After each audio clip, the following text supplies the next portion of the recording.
नमस्कार। आज बात करते हैं भारत और रूस के बीच उस बेहद खास रक्षा संबंध की जो हाल ही में हुई एक बड़ी शिखर बैठक के बाद फिर से सुर्खियों में है। चलिए जरा गहराई से समझते हैं कि दशकों पुरानी ये साझेदारी आज के दौर में इतनी जरूरी क्यों है।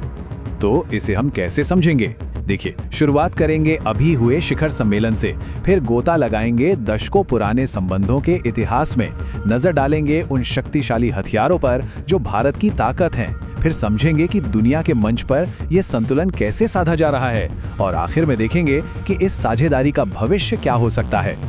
सबसे पहले हालिया समिट।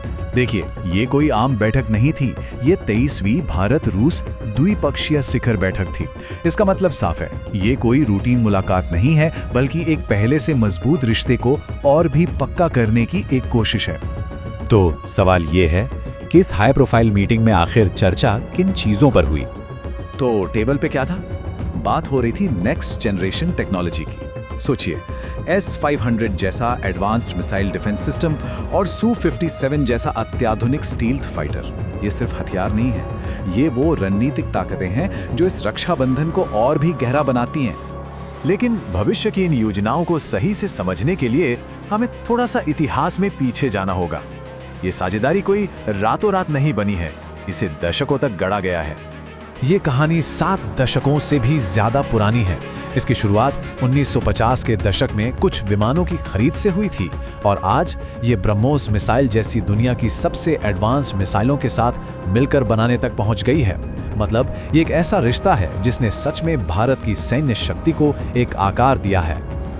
और ये सिर्फ हार्डवेयर की बात नहीं है, ये एक विरासत की बात है। MiG-21 जैसे विमान सिर्फ मशीनें नहीं है, ये तो लेजेंड्स हैं। 1971 के युद्ध से लेकर कारगिल और बालाकोट तक इन्होंने भारत के लिए सबसे मुश्किल वक्त में बहुत अहम भूमिका निभाई है। तो वो तो हुई इतिहास की बात। आज की तारीख में ये रिश्ता जमीन पर कैसा दिखता है? चलिए आज भारत के शस्त्रागार में मौजूद उन रूसी हथियारों पर एक नजर डालते हैं जो इसकी सैन्य शक्ति की रीढ़ हैं। दुनिया की सबसे तेज क्रूज मिसाइल ब्रह्मोस से लेकर game changer S-400 air defence system तक रूसी तकनीक आज भी भारत की रक्षा क्षमताओं का एक बहुत जरूरी हिस्सा है।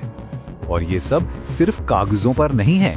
इन सिस्टम्स का असली असर दुनिया ने देखा है जब हाल के सालों में सीमा पर तनाव के दौरान इन्हें बड़े पैमाने पर तैनात किया गया। एक तरह से इन्होंने दुश्मन को रोकने में एक अहम भूमिका निभाई है। अब देखिए, ये जो इतना गहरा रिश्ता है, ये दुनिया से अलग थलग नहीं है। ये एक बहुत ही जटिल जियोपॉलिटिकल बैलेंसिंग एक्ट का हिस्सा है। हाँ, ये बात सच है कि एक जमाने में जब 70% से भी ज्यादा हथियार रूस से आते थे, वो आंकड़ा अब कम हुआ है। लेकिन आज भी 36% आयात के साथ रूस भारत का नंबर 1 हथियार सप्लायर बना हुआ है। तो ये डेटा एक साफ स्ट्रैटेजी की तरफ इशारा करता है। भारत अब किसी एक देश पर अपनी निर्भरता कम कर रहा है, लेकिन साथ ही रूस के साथ अपने ऐतिहासिक रिश्ते को भी उतना ही महत्व दे रहा है। और ये बैलेंसिंग एक्ट एक्शन में कैसा दिखता है, इसका ये एक सटीक उदाहरण है। एक तरफ भारत अमेरिका के साथ बड़े रक्षा सौदे कर रहा है, तो वहीं दूसरी तरफ वो रूस के साथ अपनी पुरानी साझेदारी को और मजबूत कर रहा है। ये एक बहुत ही सदीवी चाल है। तो इस बेहद अहम रिश्ते के लिए आगे क्या है? चलिए जरा भविष्य की ओर देखते हैं।